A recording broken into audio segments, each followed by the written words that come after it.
What's going on, Pickle Pack?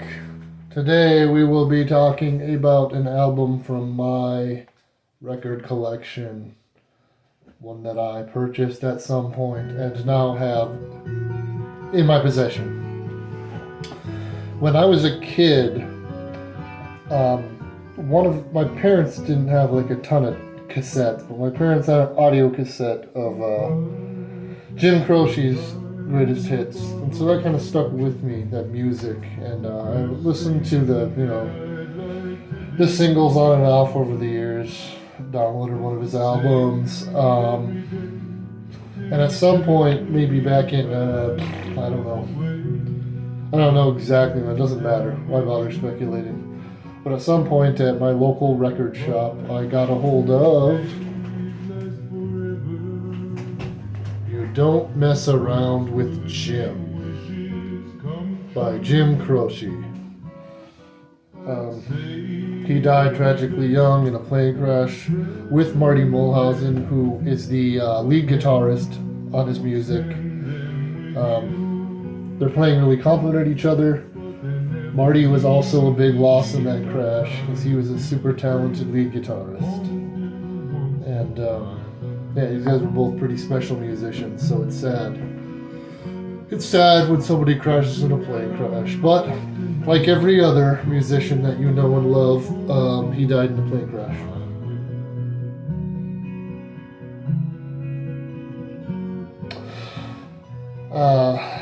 So I heard that tape on and off through my childhood when I was pretty young. He had a great mustache. I'm talking about the important stuff here.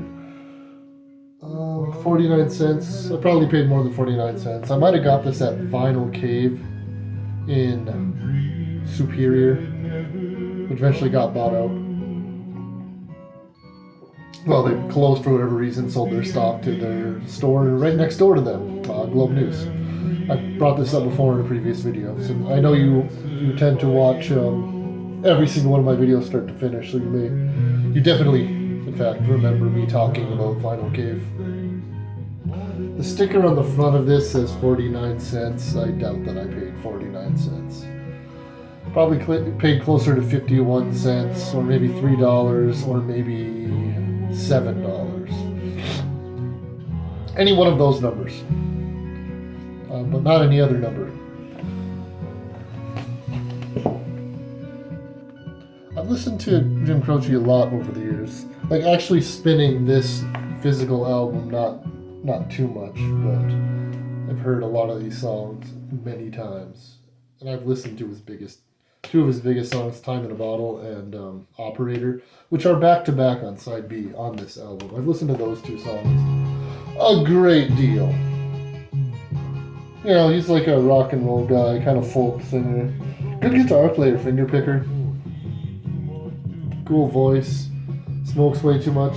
In every picture you see of him, in the cover of everything, I mean, you can't really tell from this photo, but he's holding a cigar in his hand on the back cover. And on the front, in this arch, he is also smoking. Always smoking. Real cool guy. Some of them, there's a lot of these like more upbeat tracks. Kind of like like blues, rock and roll type thing, and then the other ones are the more slower, sort of contemplative, melancholy songs. Those are the two categories of Jim Croce's song. Nothing else. Very synthesizer heavy. Most of them don't have acoustic guitar at all. It's mostly synth music, very minimal. Let's see. We got the lyrics here.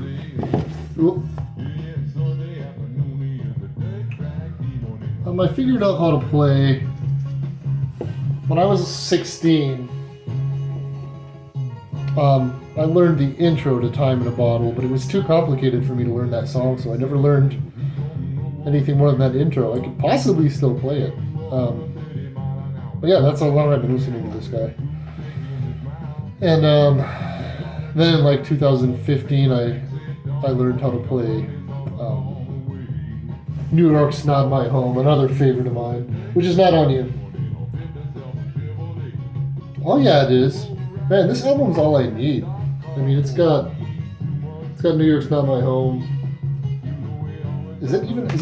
I should know. Is it a greatest hits album? I don't think so. Was it? All songs written by Jim Croce. Croce. ABC Records. Doesn't exist anymore.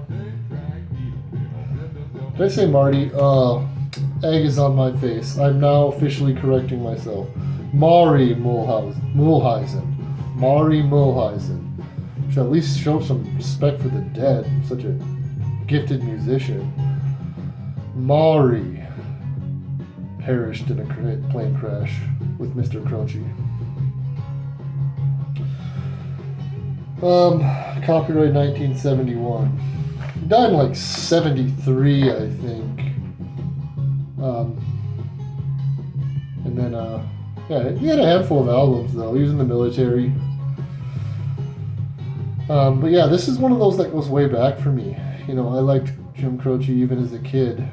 I still like it today, so I've been listening to this guy off and on longer than almost anybody. Quality stuff holds up. I liked it as a child. I like it today.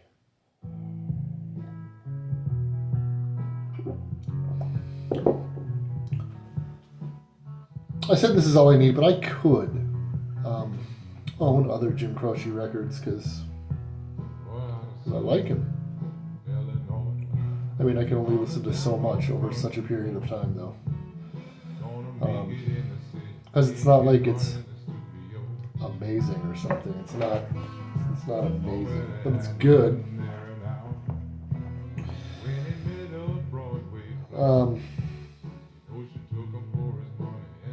Check him out. If you like singer-songwriter stuff, maybe a little bit of blues, a lot of folk, if you're into that sort of music,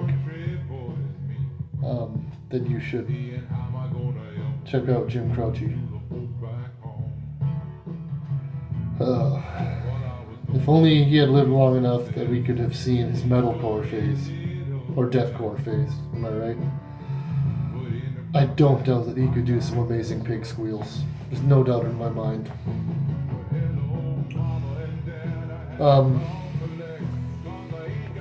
I'm not going to bore you with too much other Croce talk.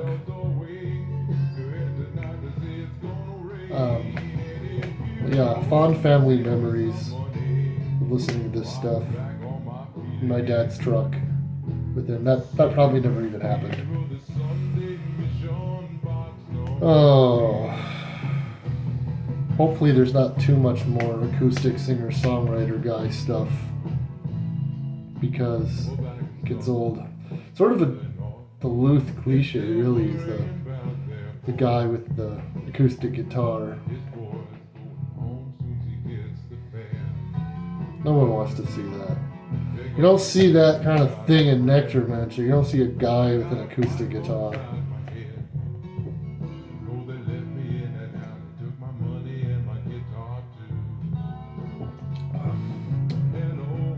This is Milk. Milk?